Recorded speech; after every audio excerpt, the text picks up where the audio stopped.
Isang bagong teknolohiya hinggil sa nuclear ang inilunsad na tiyak na malaki ang magiging ambag sa ating lipunan. Kabilang na dito ang paglaban sa microplastic pollution. Si Eugene Fernandez, una sa Balita Live. Eugene? Sa pinangunahan ni Pangulong Ferdinand R. Marcos Jr. ang pagbubukas ng isang high-level forum ng International Atomic Energy Agency kung saan pinag-usapan ang tumitinding problema ng polusyon dahil sa plastic at ang papel ng nuclear technology sa pagresolba nito.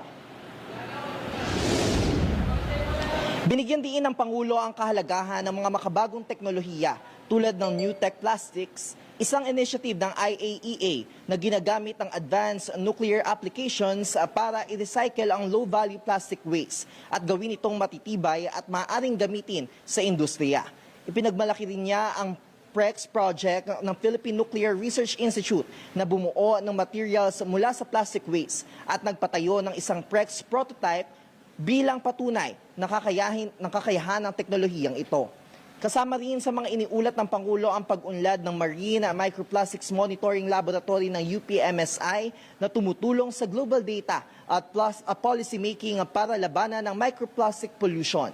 Bukod dyan, inilunsad ng Pilipinas at IAEA ang New Tech Plastic Investment and Partnership Brochure para hikayatin ng mas malawak na kolaborasyon sa industriya, science at government.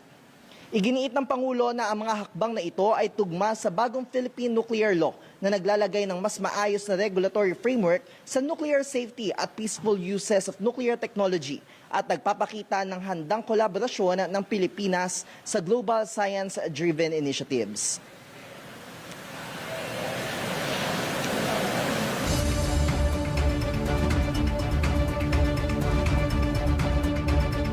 New Tech Plastic embodies the kind of innovation that we need.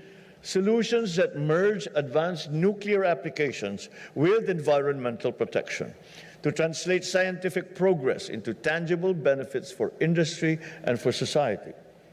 Our scientific institutions here in the Philippines have embraced this challenge, building on the strength of international scientific cooperation. Pagdating nga daw, sabi ng Pangulo, pagdating nga daw sa plastic pollution ay hindi sapat ang mga regulasyon lamang, kung hindi kinakailangan ng science-based, scalable at credible technology upang makita ang tunay na pagbabago. At yan muna update mula dito sa Malacanang. Sai.